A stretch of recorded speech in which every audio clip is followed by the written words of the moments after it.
получава клиента това, което е поръчал. Защото държа на качеството и процесите. А защо не? Защото е интересно, не е само програмиране. Заради погледа върху бизнес логиката. Заради автоматизираност, защото съчетава програмиране и тестване. Харесва ми нещата да си изпипани добре. Защото е креативно. Предизвикателствата, динамиката и работата с клиента. Съвършенство.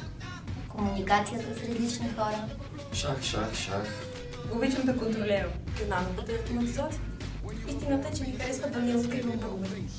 Вдъхновяваме творческата атмосфера, гъвкавия подход и процесния фокус. Работата в екип. Качественият крайен продукт. Талантливите QA.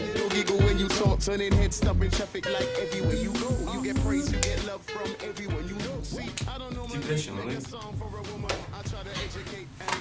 Вземай тази топка и... Помагам за разрешаването на проблема. Какъв беше въпрос? Косата ми се изправи. Аз бях на театър. И горе до дупка.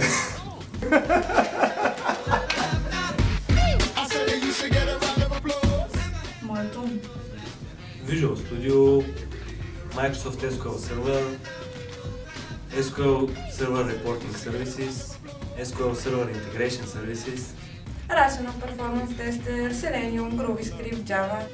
IBM Rational Functional Tester, Service Tester, Performance Tester, Quality Manager, Java, SQL, WebDriver. Selenium и Java. SolveUI, JMeter. HP Quality Center, QTP, Loadrunner, Клещи, отверка, Трион. And you don't want no man who's only interested in hydro. Talking about he's sucking and he's stuck for 5-0, please. спестява скучното повторяне. Мързи ме да тествам ръци. Елегантно и повишава качеството. Повече полга за по-кратко време. Защото провокира въображението, защото спестява усилия и защото така е по-интелигентно. Защото подобрява съотношението между качество и инвестиция. спестява време на QA и пари на компания. И да ми дигнат заплатата.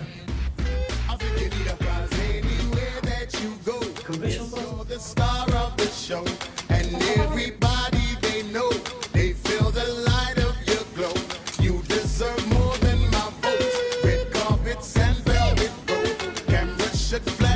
Ще те помоля да я спреш тая камера.